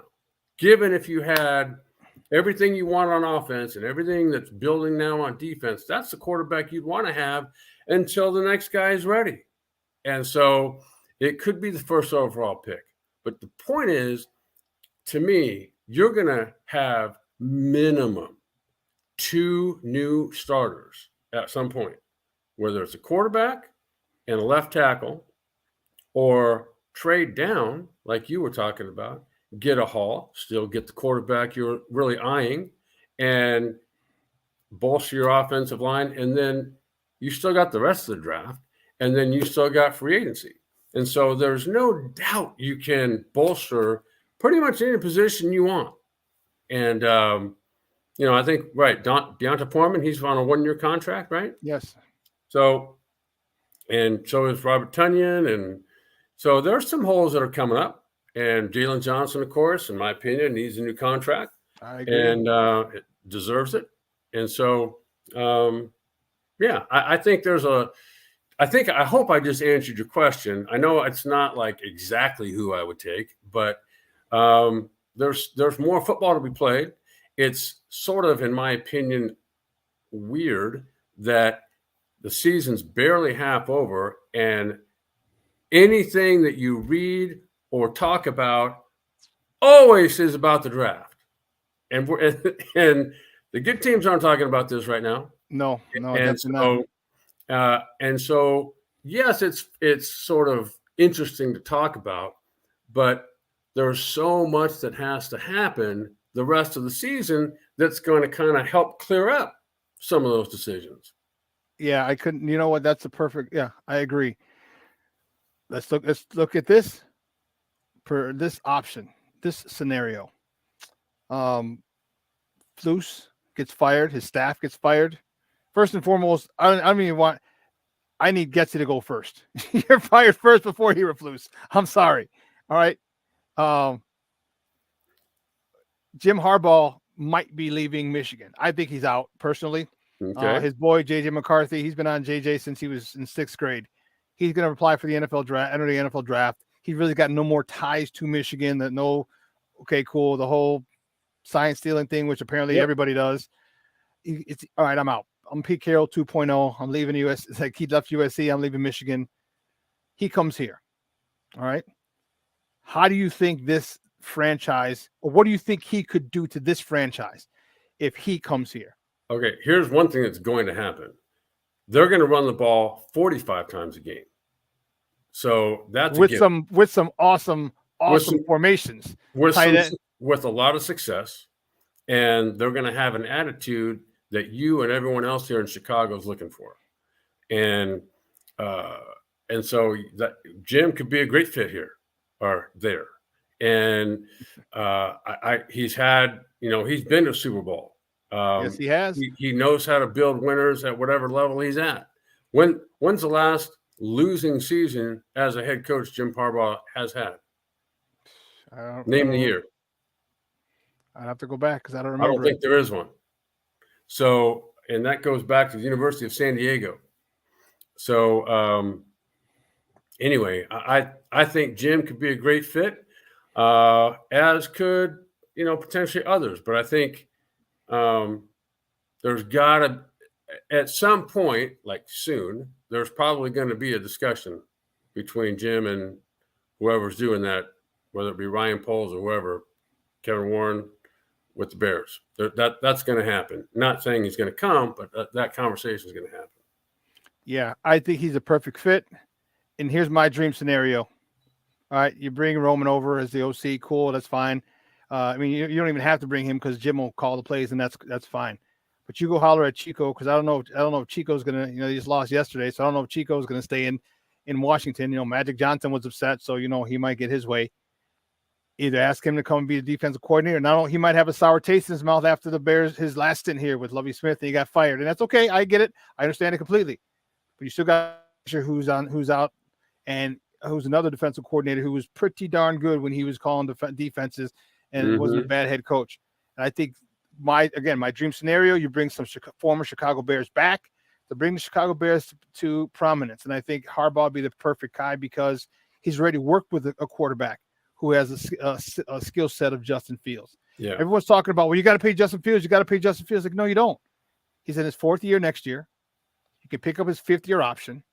Okay, so you have 2 more years of a budget. You know exactly what he's going to get paid. You don't have to break the bank. You have to negotiate. It's non-negotiable. His 4th year is under contract. His 5th year is set as well. And then what's to say you don't give him a 3-year deal or a 2-year deal if you think he's fine? And after that, okay, we don't like him, we're gone. I think this is the perfect scenario, and that would be it. Harbaugh and either Ron Rivera or Leslie Frazier running the defense. Lord have mercy. And you're right. You run the ball 35, 40 times. Hell yeah. And then you're gonna see backup offensive linemen moving with a head start. All right, knocking out defensive tackles or defensive ends so we can get that 1 yard. That is what I'm talking about. And there's an attitude that's going to happen. That's going to come here with Harbaugh. There's an attitude. There's an old school, old way of football mentality where we're just going to punch you in the mouth. It's 3rd and 1. We're punching you in the mouth. You know it. They know it. Everyone in the stadium knows it. And guess what? We're going to be successful. That's the thing that I want. So I really hope that they do get rid of Eberflus. I like him as a person. Unfortunately for this organization, it didn't that well. And a lot of it had to do with injury. Mm-hmm. And also had to do with timing. Because I think if you give him 1 more year, first of all, you still get rid of Getsy. Get rid of Getsy. I don't know if I mentioned get rid of Getsy. Get rid of Getsy. Please get rid of that dude. Would you clarify what you mean by that? I mean, get rid of Getsy. and just run the ball. I think the tea leaves, it's lining up perfectly. I agree with you. And so, as you know, being in Chicago, this city loves anybody that had anything to do with that 85 Super Bowl team. Mm-hmm. And Ron Rivera being on it. Was Leslie Frazier on that team too? Yes, he was. Okay. Leslie Frazier and L.A. Mike were the corners. Mike Richardson.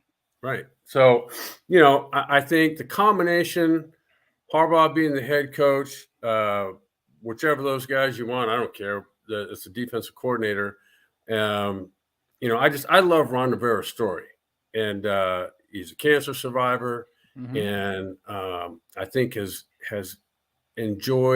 resurrected Carolina as a head coach, stayed there for a long time. Mm-hmm. And I think wherever he goes, he brings a certain character just as a person that people like playing for. And and obviously he knows that side of the ball.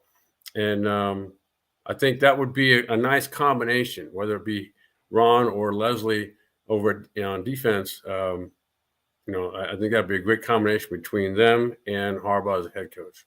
Yeah, due to their ties, you know what I mean? Like they understand having played for the franchise. I think it would be especially if Jim would allow whoever's playing quarterback to come out here and work with me a little bit in the offseason. That'd be nice. Get your people on it. Have your people holler at his people. Yeah, I'll make it known. Oh, that's awesome. That is awesome. Hey, Erik, great stuff, buddy. I appreciate it. Do me a favor, though. Let everyone know where they can find you and if you online. I'm on X at EK Pass. And real quick, tell them about your book that just came out. We did an interview with you. That's right. Thank you. And let's talk about that for a quick second. Okay. It's called The Ultimate Comeback. It just came out last Monday, which was my birthday on November 6th. And so it tells a story of kind of a compilation of things, a little bit of football, a little bit of my journey that way, tells about the relationships that I had with my parents, my mom and dad, along with Griffin and Dylan. And then ultimately, Griffin passed away at the age of 18 from a heroin overdose. And but even prior to that, I dealt with depression even as a player. And ultimately, after losing not only Griffin, but shortly thereafter, my mom to uterine cancer. And then my dad, right about the time my mom passed away, my dad contracted esophageal cancer from an untreated case of acid reflux. And so combined with other factors, that led me down a downward spiral that I attempted suicide. And fortunately, I didn't succeed. And so anyway, so that the book is about kind of dealing with depression and recovering after what was a tumultuous time. Let me tell you, I, for one, am glad that you were unsuccessful. It's been great, being able to call you a friend over the last couple of years and having you come on Mondays and just talking like off camera and things like that. I'm grateful. I'm grateful for that situation, the way it played, the fact that it played out the way it did. So, definitely got to get that book, guys. It's on Amazon. You said correct? Yeah. Order it on Amazon. It's called The Ultimate Comeback by Erik Kramer. Make sure you check that out. Let's make that a New York Times bestseller. All right. Hey, great stuff, buddy. We will talk next Monday. So what do you do now? Do you have a jersey split in half like parents do when they play, two sons are playing? Do you have a Bears jersey and a Lions jersey? How are you going to do this on Sunday? When they play each other, I'm for both. I love to see both teams do well and execute well. And I really have no emotional ties that one day. Well, actually, it's two football days this 2 days, each year. But I'm looking for a good game. I love to go back to each city and watch a game or two a year. And I've made a lot of friends in both places. And so it's fun. We might have to consider getting you a jersey made or a T-shirt. Right. half. I could have my friend do that. A guy I played college football with, Brock Miller, lives back in Myrtle Beach, South Carolina. He's got an embroidery. Him and his wife have an embroidery business, so they do uniforms. And so, do it, and you can wear that both games, here, yeah. Chicago and Detroit. You're right. I would be a proud parent. Exactly. Yes. And you know what? Neither fan base could get mad at you. Neither of them. Thank you. You're still welcome at both places after the game. Look at you. You're always thinking. I love it. Hey, great stuff. We'll talk to you next week, Erik. Thanks a lot. You got it. Thanks, Have a great weekend. Guys, that's Erik Kramer, former Chicago Bears quarterback. Coming out talking. Man, I'm telling you, that split jersey would be perfect for him. Just like Mama Kelsey wears it, and other parents. That's pretty dope. That's pretty dope. And I was like, have a great weekend. I'm still thinking it is a weekend. Oh man, I thought it was Friday. I was so fired up. Brandon, what are we talking about here? I said, found myself talking to Bill Carroll, head of scouting, HBCU yesterday. He was big on building around Justin as the best play moving forward. I do too. B, I think that's the best case. And keep him and Bajan. Keep him and Tyson Bajan. I think that would be a phenomenal 1-2 punch in the quarterback room. No, I don't. Cornelius, I don't agree with you. Don't draft a quarterback. Because my question is this: would you rather? I should have said this. Asked Erik this. Would you rather say, okay, we have the first overall pick? This is contingent on we have number one overall pick, Carolina's pick, because the Bears are going to win some more games. So,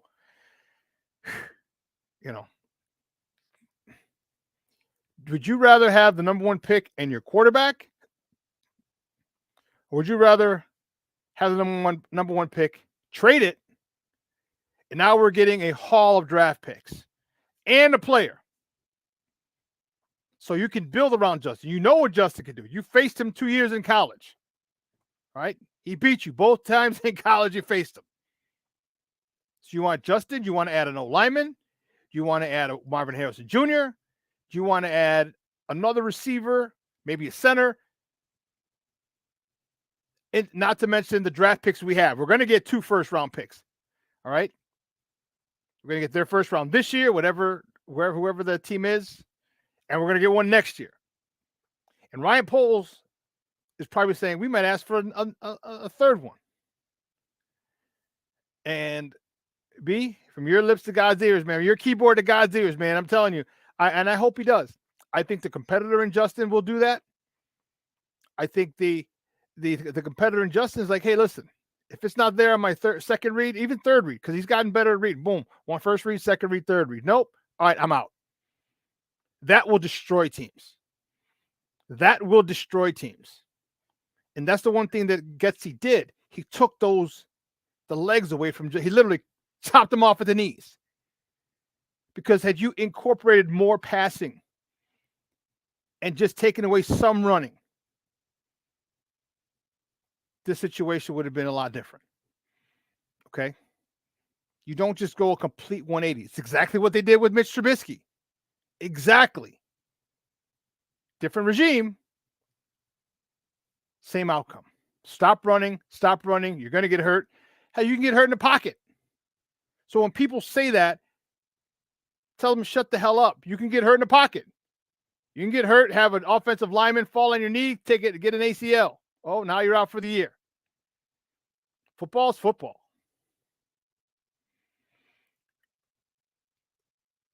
You're saying a new head coach, the biggest downside of a new head coach is you have to assume they move on from Justin.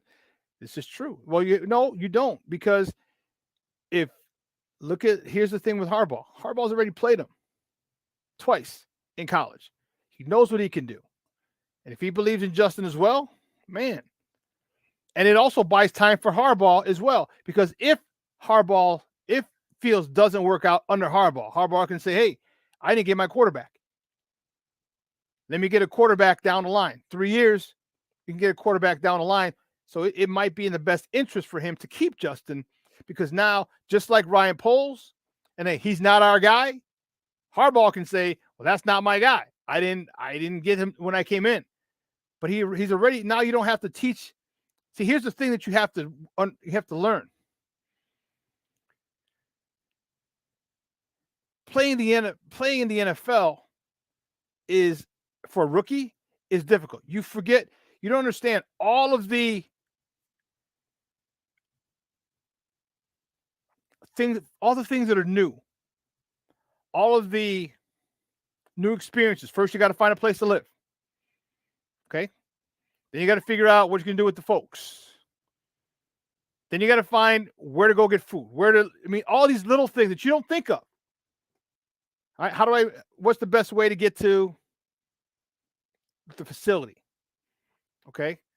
And then you're torn as a rookie. All right, you got people. I mean, my guy is a club promoter. He hangs out with all the baseball, football, basketball.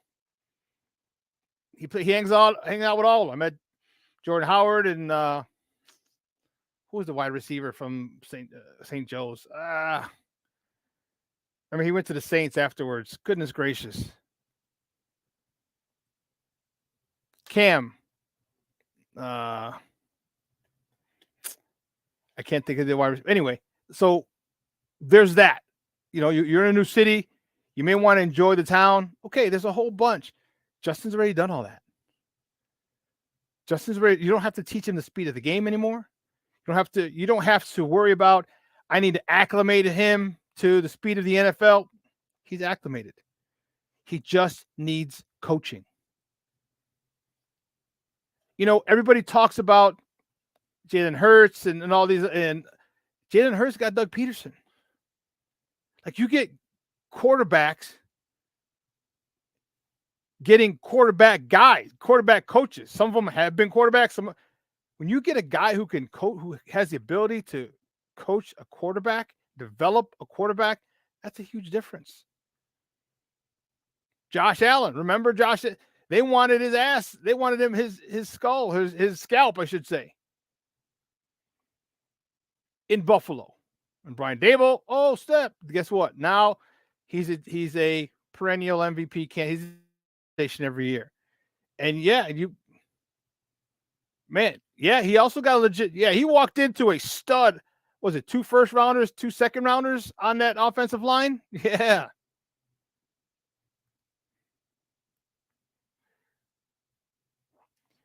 Vaughn, but if they trade him, guess what? He's going to have another coach anyway. If they get rid of Justin, he goes somewhere else, he's going to have another coach, another system anyway. So he stays here with the talent he knows, with the team that he's the leader of, or he goes to another system. He's going to stay here and learn the system or go somewhere else and learn another system. But he's going to learn a new system.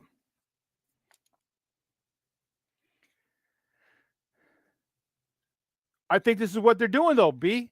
I think this is what they're doing. They're building a team around him. Like they're saying, hey, let's get one side of the ball. They got the defense set.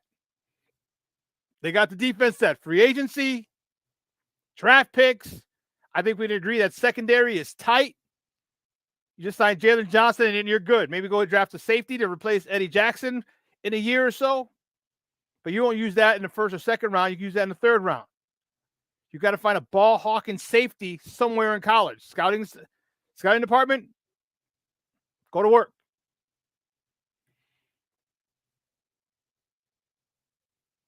You got Tevin Jenkins. You signed Nate Davis. You drafted Darnell Wright. You drafted Braxton Jones. I know Braxton Jones wasn't a big name, but he's better than he's average. Now all you need is a center. I think they're starting to build around him. You drafted Roshan Johnson. You signed Deontay Foreman. You still had Khalil Herbert from the previous regime. You extended Cole Kmet. I think they're building a team around him. Now you go get him a Marvin Harrison Jr. Jeez. You go get him a Marvin Harrison Jr. Ooh, Charlie. Imagine Marvin Harrison Jr. on one side, DJ Moore on the other side, Tyler Scott or Darnell Mooney in the slot, Cole Kmet still as a tight end, because you're probably going to move on from Tunyon. Now we're cooking with gas. And you got Bajan as a backup, who has a similar skill set as Justin. You're not going to miss a beat.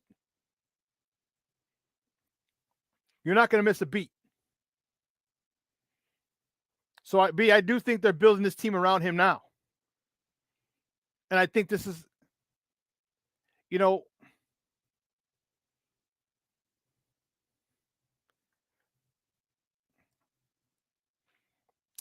I wouldn't doubt that. I wouldn't doubt that at all. Because now Tyler Scott gets more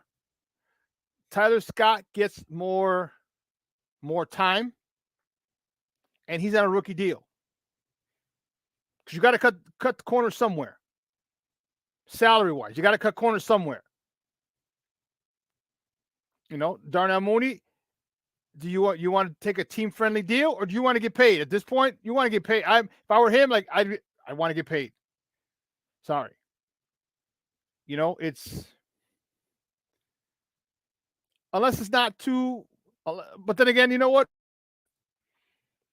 Because say he's offered, I don't know, 3 years for, give him $5 million a year, 3 for 15. All right. Say he wants 3 for 18, but they offer him 3 for 15.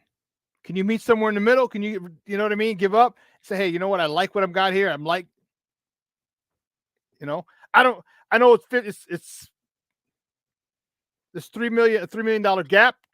Am I cool with that gap with 15 million as opposed to 18 million? We'll see. Because everybody doesn't have to live a lavish lifestyle. He may take his 15 million, cut it in half for Uncle Sam. That's 7.5. Pay some people. So what if he comes out with 4 or 5 mil when it's all said and done? Paying union dues, your agent, all this other stuff. Okay, 4 or 5 mil.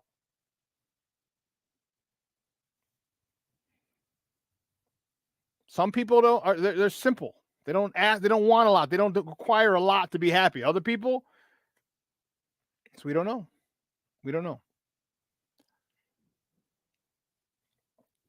But I will tell you this. I do believe, contrary to popular belief, I think the Bears are in on Justin. I think the Bears are in on Justin. And I think that they're going to build around him. They're going to continue to build around him. I think the head coach who's coming here is going to, the only way it's going to be here is if you're comfortable with Justin Fields. Which is, again, perfect for the head coach, because if in 3 years it doesn't work, you can say, hey, I still deserve to say I did not get my quarterback. And you can go draft one. Or after Justin's 5th year, you could pick up his 5th year option. And if it doesn't work after his 5th year, because we got a first round pick in 25. No, there's a second round pick in 24. You can trade and get another. If I were the Bears and everybody wants Caleb Williams, give me 3 first round picks, a second round pick for this year, and a player. So we'll have 25. Well, 24 because you switch. 24, 25, 26.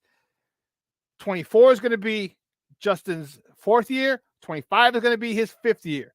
If after that you pick up his 5th year option, if after that you don't like it, or you want someone else, cool. Now you can trade him at the middle of the season. You could trade him wherever. And you'll have 2 first round picks in 26. Parlay that into a quarterback for your new head coach.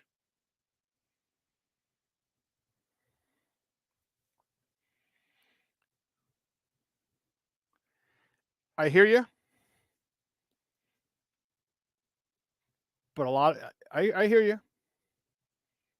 But how many head coaches wouldn't want a Justin Fields to start with?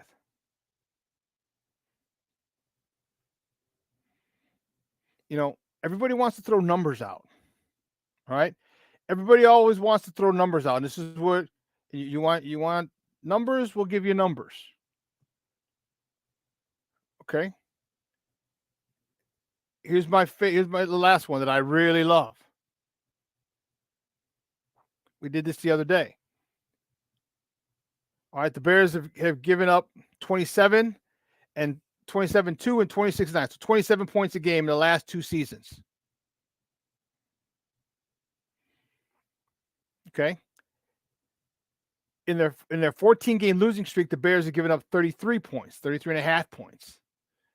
Here are the quarterbacks, current and a couple older ones, when their teams have given up 27 points. These are the records.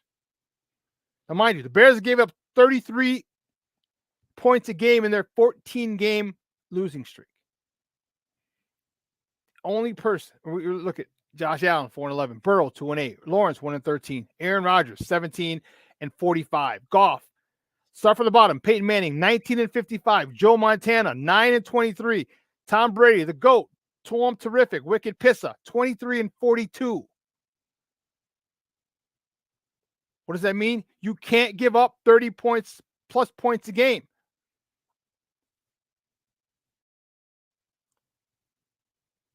And let me tell you something. Remember last year there was a stretch for 5 average 29.6. So 30 points a game. They have for 5 games.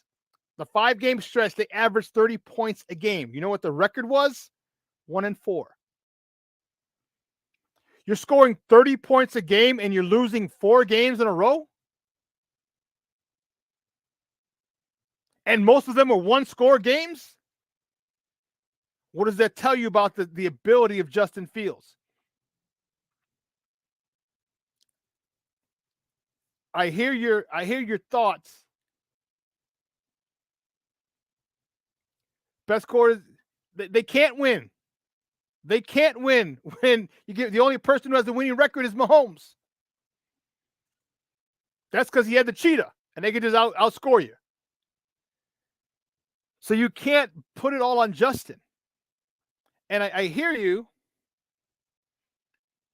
but his excuse would be, and he'd have a legitimate excuse. Hey, I didn't get my guy. So you have this quarterback for 2 years.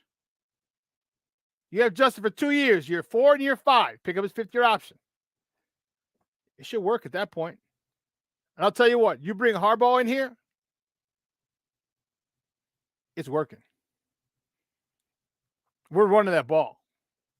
We're going to get creative with the runs. They're going to have a a package. They're going to have a system, and you said it right, B, a whole bunch of Tevin Jenkins looking Mother Hubbards.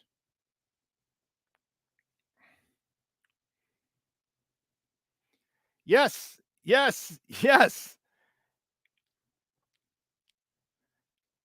Look,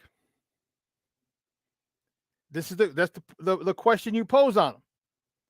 Or again, who's to say Ryan Poles isn't already done? Hey, it's a done deal. Harbaugh, Justin Fields is here. He's our guy. We're taking all 5 years. It's it. Now, this is how it's going to be. If you want to come here and coach, fine. And the head coach will probably say, okay, if after 2 years it doesn't work, can I stay and get my quarterback? That's the conversation that needs to be had. Because that'll buy that coach 5 years. 4 minimum, but 5. Most likely. 5 years it'll buy that coach. 2 with Justin, 2 or 3 with this new guy if Justin doesn't work out. Where on the other hand, it could only work for 3 years if you get your new quarterback and that doesn't work out. Because now you got your guy.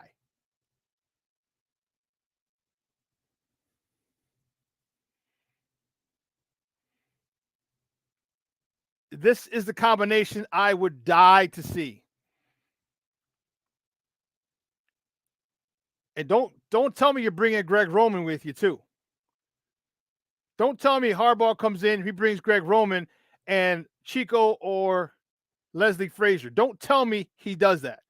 Because I'm finding where the Super Bowl is going to be the next couple years, and I'm making plans to be there.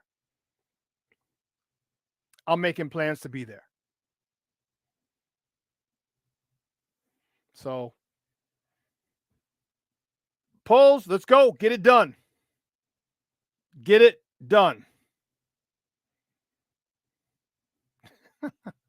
Yes, George, shut the hell up.